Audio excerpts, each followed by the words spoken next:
Hello friends, welcome back to my channel. दोस्तों, आप सभी के लिए मैं एक और गवर्नमेंट जॉब का नोटिफिकेशन लेकर आ गया हूं। एनटीए विश्व भारती ने वेरियस पोस्ट के लिए काफ़ी सारी वैकेंसी रिलीज़ किया है जो कि नॉन टीचिंग पोस्ट पर हैं। तो जितने भी लोग इंटरेस्टेड हैं मेरी वीडियो को कंप्लीट जरूर देखें। मैं डिटेल में आपको बताऊंगा कौन कौन लोग इस फॉर्म को फिल कर सकते हैं। और चैनल पर अगर पहली बार आए तो सब्सक्राइब जरूर कर ले दोस्तों, क्योंकि मैं अपने चैनल पर जॉब से रिलेटेड ऑथेंटिकेटेड और बिल्कुल जेन्युइन जानकारी आप लोगों तक पहुँचाता रहता हूँ। चले चलते मोबाइल की स्क्रीन पर। तो दोस्तों, ये नोटिफिकेशन को मैंने अपने फ़ोन में डाउनलोड करके खोल लिया है। विश्व भारती ने दोस्तों यहाँ पर टोटल 30 तरह की पोस्ट के लिए काफ़ी सारी वैकेंसीज़ यहाँ पर निकाली है, जैसे registrar, finance officer, librarian, deputy registrar.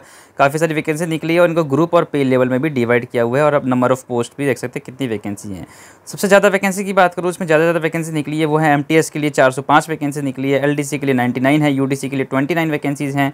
और आगे देखते हैं 45 वैकेंसी दोस्तों लैब अटेंडेंट के लिए है, लाइब्रेरी अटेंडेंट के लिए 30 वैकेंसी है, लैब असिस्टेंट के लिए 16 वैकेंसीज़ हैं।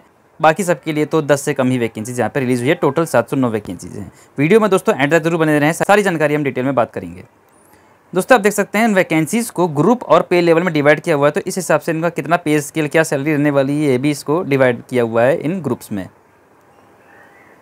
अब दोस्तों एज लिमिट की बात करते हैं तो ये देखिए, आप देख सकते हैं जितने भी ग्रुप सी की पोस्ट के लिए आप अप्लाई करेंगे उनमें एज लिमिट मैक्सिमम 32 साल तक दी गई है। काफ़ी अच्छी बात है दोस्तों। ग्रुप बी की पोस्ट के लिए 35 साल तक एज लिमिट दे दी गई है और ग्रुप ए की पोस्ट के लिए 40 साल तक एज लिमिट दी है और बाकी सबका अलग अलग एज लिमिट है।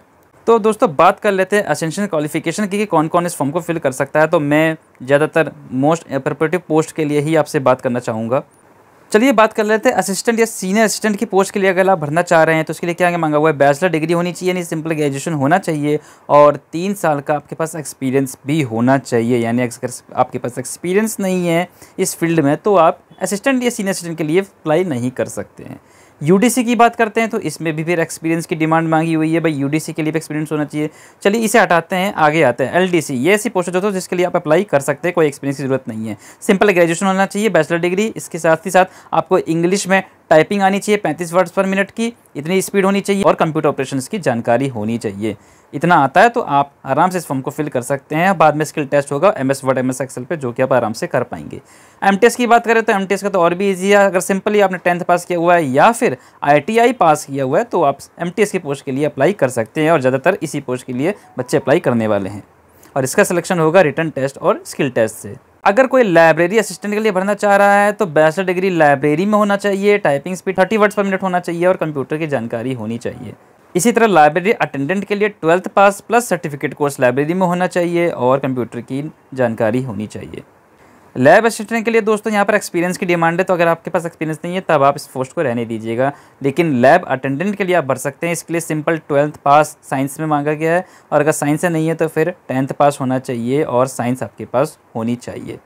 दोस्तों जूनियर इंजीनियर के लिए भी यहाँ पे वैकेंसीज निकली है। अगर कोई स्टूडेंट जूनियर इंजीनियर के लिए भरना चाहता है जिसने डिप्लोमा किया हुआ है या फिर बैचलर डिग्री किया हुआ है सिविल में या इलेक्ट्रिकल में, जिसमें भी निकाला गया, लेकिन दोस्तों इसमें भी एक्सपीरियंस की डिमांड है। चलिए अगर कोई पर्सनल असिस्टेंट के लिए भरना चाहता है तो उसके लिए सिंपल ग्रेजुएशन होना चाहिए और आपको शॉर्ट हैंड आना चाहिए। शॉर्ट हैंड में आपकी जो स्टेनोग्राफी की स्पीड है वो इंग्लिश में 100 वर्ड्स पर मिनट होना चाहिए, टाइपिंग स्पीड भी 35 होनी चाहिए और कंप्यूटर की जानकारी होनी चाहिए।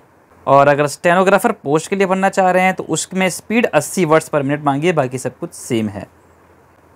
और सिलेक्शन के लिए तो आपको बता ही दिया, एक रिटन टेस्ट होगा और उसके बाद स्किल टेस्ट होगा जिस पोस्ट के लिए आप भरना चाह रहे हैं। और दोस्तों यहाँ पर एज रिलैक्सेशन भी दिया हुआ है, यानी अगर आप SC ST है तो 5 साल की और छूट मिल जाएगी और अगर OBC NCL है तो 3 साल की छूट आपको मिल जाएगी। जनरल के लिए 32 साल ही मैक्सिमम है अगर आप ग्रुप C के लिए भरना चाह रहे हैं। अब चलिए बात कर लेते हैं फॉर्म फीस की। इस फॉर्म को भरने के लिए कितने पैसे आपके लगने वाले हैं। अगर आप ग्रुप A की पोस्ट के लिए भर रहे हैं तो 2000 रुपये लगेंगे, ग्रुप B की पोस्ट के लिए भरना चाह रहे हैं तो 1200 रुपये लगने वाले हैं और ग्रुप C की पोस्ट के लिए भरना चाह रहे हैं तो 900 रुपये लगने वाले। बाकी SC ST के लिए फॉर्म फीस काफ़ी कम रखी गई है।